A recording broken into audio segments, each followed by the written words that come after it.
Imagine yourself on the deck of a weathered pirate sloop, salt spray stinging your face as the morning fog parts to reveal a Spanish galleon adrift, the Santa Trinidad, a treasure ship worth a king's ransom, abandoned and ghostly still upon the Caribbean waters. The year is 1718, when the black flag ruled these waters and men lived by courage, cunning, and the edge of a cutlass.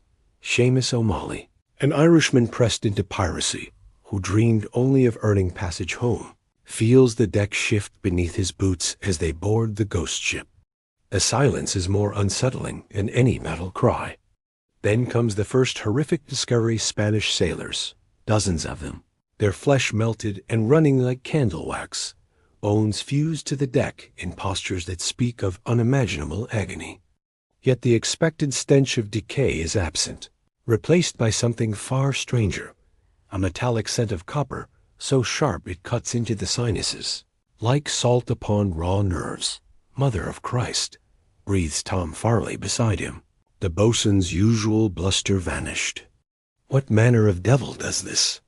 The kind that leaves a prize, calls Calico John from the quarterdeck, his forced cheer a thin mask over obvious unease. The pirates search the vessel with growing dread, finding gun decks untouched, 18-pounders cold in their carriages, gun ports closed. Whatever took the Santa Trinidad, her crew hadn't even tried to fight or hadn't had time dot deep in the hold. Amid splintered casks and darkness broken only by thin shafts of light from the grating above, they find him a lone Spanish officer, half buried and half mad. His uniform, once proud, is soaked through with sweat and worse. His eyes roll wildly as he sees them, and he babbles frantically in Castilian. Devils, he gasps when forced to speak English. Devils that walk on air. They came from the mist with lances of pure light. Our muskets, our cannons, nothing touched them. Their armor, ... He laughs, a broken sound that raises the hair on Seamus's neck. Perfect. Like striking glass with feathers. Before they can extract more information, a sound unlike any they've ever heard resonates through the hull, a low humming that vibrates not just in the ears, but in the marrow of their bones. It swells from the edges of black water into the depths of their souls, ancient and utterly alien. The fog parts. 3 figures emerge, walking across the water's surface as if it were solid ground. Standing 8 feet tall, their bodies encased in armor that shifts between colors, one moment the bronze of a cannon, the next the verdigris of a sunken wreck, then hues with no name that pain the eye. Their elongated heads bear 2 black expanses where eyes might be, depthless and reflecting nothing. One raises a limb. Light gathers at its tip, coalescing into a blinding point. Tom grabs Seamus and hauls him behind the capstan as a beam of blue-white energy sears overhead. The mizzenmast explodes in a shower of splinters. A pirate named Davies, either brave or foolhardy, stands and fires his musket at the nearest figure. The ball strikes the armored chest dead center and simply sparks away, leaving not so much as a scratch. The figure turns toward Davies. Light gathers again. Davies never has time to reload. Cut those fucking lines or we're all dead. John's voice has lost all pretense of calm. They make it back to the Revenge with 9 men. They had boarded with 15. As they sail hard for Nassau, Seamus watches the fog bank recede, the Spaniard's words echoing in his head. Devils that walked on air. Armor that couldn't be touched in all his 8 years at sea. He has seen men die in every way the Caribbean could devise storms, disease, grape shot, and cutlass. But he has never seen anything like the clean, absolute death those beams delivered.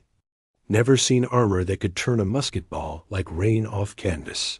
Perhaps certain devils don't need hell, Kanbani says quietly, standing apart from the others, still watching the horizon.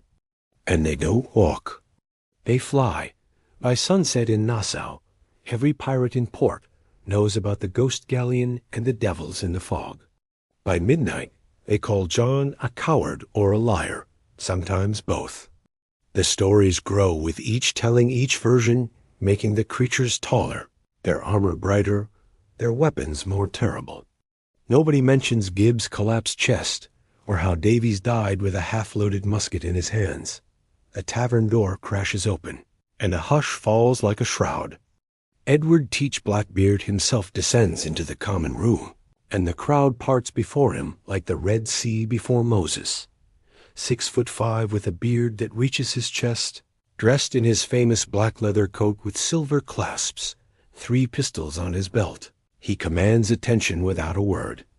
"The lady's right," his voice rumbles like distant thunder as he claims an abandoned share, the wood groaning beneath his weight. I've heard the stories, not just from John's crew.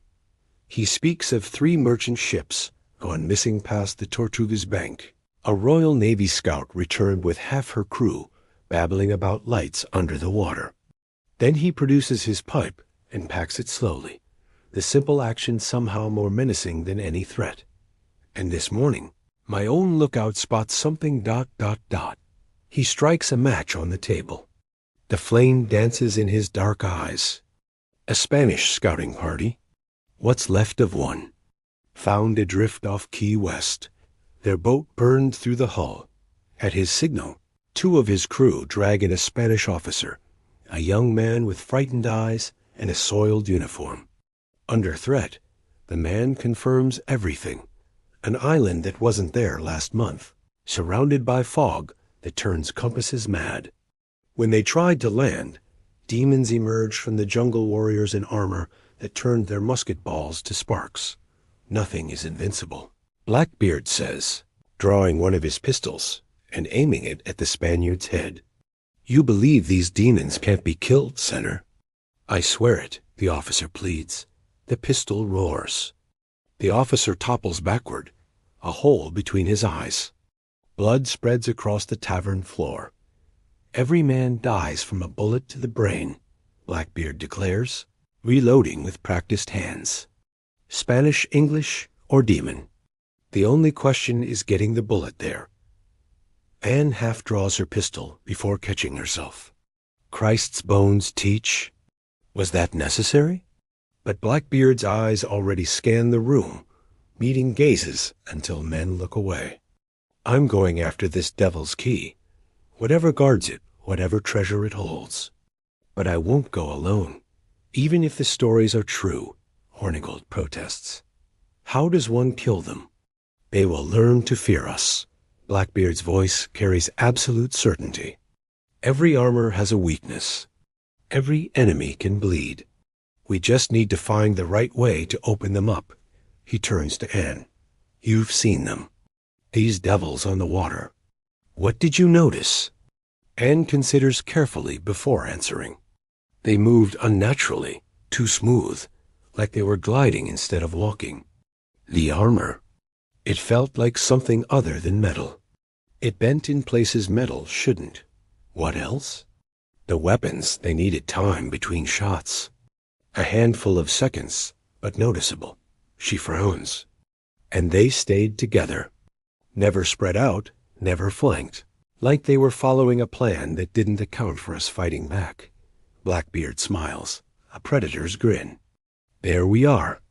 They can be studied, understood, and what can be understood can be killed. 8 ships eventually commit to the venture. Blackbeard's Queen Anne's Revenge, with her 40 guns, leads the fleet.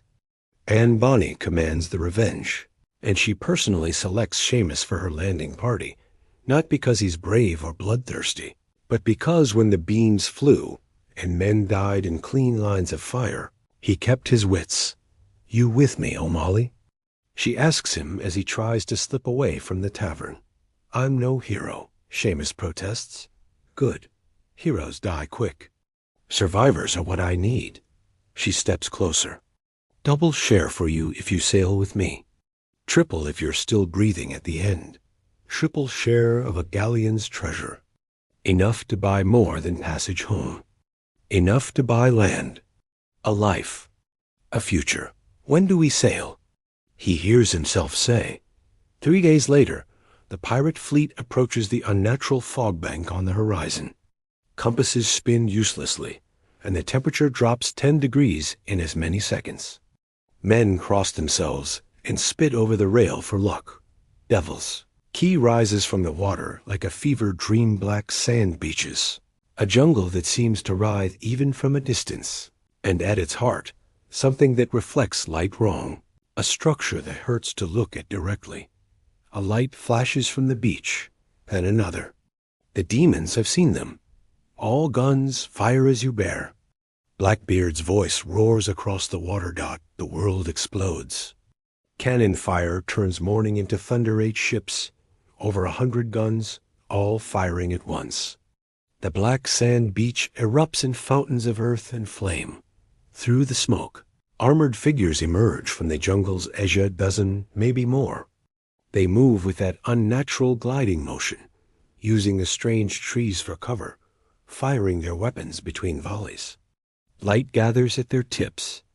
A beam lances out and catches the ranger's foremast. Wood explodes in steam, and splinters dot another beam, strikes a gun crew on the Queen Anne, and turns 3 men into charred meat. But the pirates keep up their fire. Then it happens, a direct hit from a 32-pound cannon catches one of the demon's center mass. The armor that turned musket balls crumples like paper under the iron ball's momentum. The figure flies backward, hits the jungle edge, and doesn't get up. A cheer rises from the fleet. They can be killed. As the main battle rages, Anne's landing party pushes off in 3 longboats, shallow draft vessels, painted black for stealth. Seamus finds himself in the lead boat with Anne, Tom Farley, and 18 others, rowing hard for the island's eastern shore, hidden from the main battle by a spur of black rock. The sand crunches wrong under Seamus's boots when they land too sharp, too uniform, like crushed glass rather than natural beach. The jungle beyond looks diseased somehow, leaves too green, vines that move without wind. The air tastes of copper and superheated atmosphere. Stay close, Anne orders as she checks the prime on her pistols. Aim for the joints, or fire together. Overwhelm one spot. We find their base, their ship, whatever makes those weapons work. We take it or we burn it.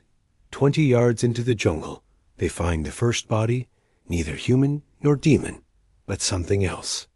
8 feet tall with 4 arms, clad in what looks like organic material. Something has burned its head clean off. The demons have enemies.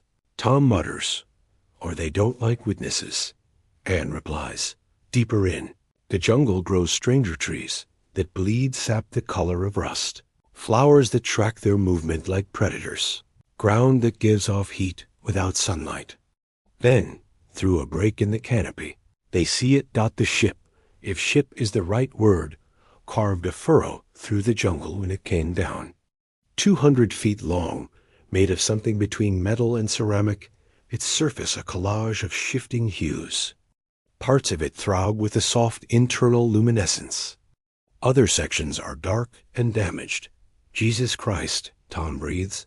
3 demons stand guard at the entrance, an iris of overlapping plates. They haven't noticed the pirates yet, focused on the battle raging on the other side of the island. Anne makes quick hand signals, spread out, take aim, on my mark. Seamus sights down his pistol. 60 feet, long range for a flintlock. His hand is steady despite the fear that crawls up his spine like a living thing. Anne's pistol cracks. Then Seamus's, Tom's, and others in rapid succession. 2 demons fall, the armor shattering where concentrated fire struck. The third turns, weapon rising, light gathering. A second volley takes it in the chest. The armor breaks like glass, and the demon collapses. One of the men, eager for a prize, tries to grab a weapon from a fallen demon. As his fingers close on it, the weapon gives a sharp hum and delivers a jolt that throws him back 10 feet. Looks like they choose their owner. Anne says, kneeling by another weapon, stick with what you know. Up close, Seamus can see through the shattered armor. The thing inside is uncanny elongated. Too many joints, skin like burnished bronze, a smooth expanse where a mouth should be, and solid black eyes that reflect nothing.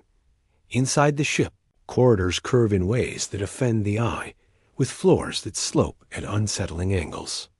Light seems ambient, without source. The walls hum with energy that Seamus feels in his jaw and teeth like biting on metal. They lose men to ambushes, sudden doorways hissing open, beams of light cutting through pirates before anyone can react.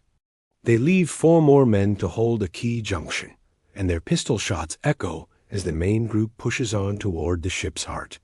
The humming grows stronger, more painful, until they reach a central chamber. A sphere of light 10 feet across pulses within a framework of the same strange ceramic as the hull. Energy conduits run from it throughout the ship like veins from a heart. A demon, unlike the others, stands before it alone, taller, its armor more elaborate, with interlocking sigils that shift and reform across its surface. It turns as they enter, and Seamus swears he can feel its attention like cold fingers on his spine. It raises its weapon. The light gathers faster than the others, brighter, and shoots it in the chest. The ball strikes dead center. The armor cracks but holds. The demon staggers, yet remains standing. It fires. The being takes Tom Farley in the stomach and burns through him instantly. He has time for one surprised sound before he folds in half. Everyone fires at once 8 pistols. 8 balls of lead that converge on a single target. The demon's armor explodes in a shower of fragments. It falls backward, and dark fluid pools beneath it. But more are coming. Seamus can hear the gliding motion approaching from corridors all around. The powder! And shouts. Bring up the powder. They roll 2 casks of gunpowder beside the energy core's base, where the conduits are thickest. The first demon appears in the doorway. Seamus draws his second pistol and fires. The armor cracks but holds. The demon raises its weapon. Anne's cutlass flashes, aiming for the arm that holds the weapon. Her steel slams into the creature's wrist and knocks its aim wide. The beam sears a black line across the far wall. She reverses the stroke and drives the point through the cracked chest armor. The demon makes a sound like escaping steam and collapses. Seamus strikes flint to steel. Once, twice the fuse catches, sparking and hissing. 45 seconds, maybe less. Run! They flee through corridors that make no sense, past doorways opening onto rooms full of incomprehensible machinery. Demons emerge from side passages. Some they shoot, some they simply outrun. The fuse burns behind them, counting down to destruction. They burst from the ship as the first explosion shakes the ground. But it isn't the gunpowder. It's a chain reaction in the energy conduits, power feeding on itself. Anne tackles Seamus as a wave of light, and heat washes over them. The ship screams, metal tearing, energy venting, something vital dying. The second explosion is the powder. The third is the energy core itself. Light rises like a pillar into the sky, visible even through the jungle canopy. The ground shakes, and a wave of unseen energy washes over the island. Silent but absolute. In the distance, the cannon fire stops. Then silence. Where the ship once stood, only smoking wreckage remains. The strange ceramic has melted and fused into abstract sculptures. The hum is gone. The copper taste fades from the air. They run back through a jungle already changing, the 2 green leaves turning brown, the moving vines hanging slack. The island's unnatural life dies with the ship. On the beach, they find a massacre. With their power source destroyed, the demons' weapons died. Some sparked and fizzled. Some even exploded in their wielders' hands. Their armor, already proven vulnerable, became their tomb as pirates charged with cutlass and pistol. Blackbeard stands over the body of their leader, its elaborate armor split by a boarding axe. A purple fluid that mimics blood stains the black sand. And Bonnie. He roars when he sees them. You magnificent bastard! You did it! The cheer from the assembled pirates carries across the water all the way to Nassau. The demon's wreckage yields treasures, though no gold. They find the Santa Trinidad's chests, but their contents have been fused into worthless lumps of slag.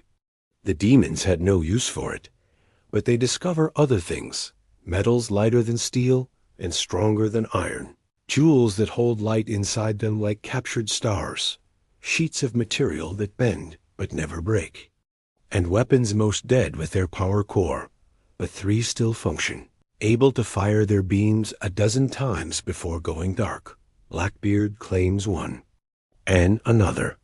The third goes to Charles Vane after he killed 2 surviving demons with nothing but his cutlass. Back in Nassau, the celebration is legendary, but underneath lies unease. They have won, but at a cost 60 men dead, ships damaged, and the Spanish gold they sought destroyed. Everyone who saw the demons die knows how easily the energy weapons killed, how helpless they'd have been if the armor were perfect. Governor Woods. Rogers is coming with pardons and nooses to end piracy in the Bahamas once and for all. But now, armed with weapons the King's Navy cannot match, some see a new possibility. Rogers is coming with his pardons, and says to Seamus in the Fatted Calf Tavern, but now we have weapons the King's Navy cannot match. We could build something new, a republic that even England would have to respect. Seamus looks at the leather pouch on the table, heavy with a share 3 of the alien jewels that hold light. A merchant in Charlestown has already offered a fortune for just one. Enough to buy passage home. Enough to buy land when he gets there. Enough to start over. But the man who wanted that, the simple sailor who just dreamed of Ireland's green shores, feels like a stranger now. In that ship, facing death with every step, he discovered something about himself. Terrified but capable. Afraid but refusing to run. 3 days later, when Rogers' squadron appears on the Horizon 20 vessels, 2,000 men, the might of Empire, Seamus stands on the deck of the Queen Anne's Revenge. One of the alien weapons, given to him after Charles Vane died trying to misuse his, hangs at his side. The British ships grow larger, white sails bright in the morning sun. Signal flags rise, demanding surrender. They want us to surrender, Blackbeard tells the assembled crew. Take the King's pardon. Bow our heads. Pretend to be tame. He raises the alien weapon, light gathering at its tip. They called our enemies devils. Well, we've sent those devils back to hell and stolen their fire. The beam lances across the water, through the lead ship's mainmast. The wood vaporizes, leaving a perfect cauterized hole. The British respond with thunderous broadsides, but the pirates have learned from fighting demons. They abandon neat lines, moving unpredictably through the smoke like ghosts. The British gunners, trained for predictable targets and ordered volleys, find their shots falling wide.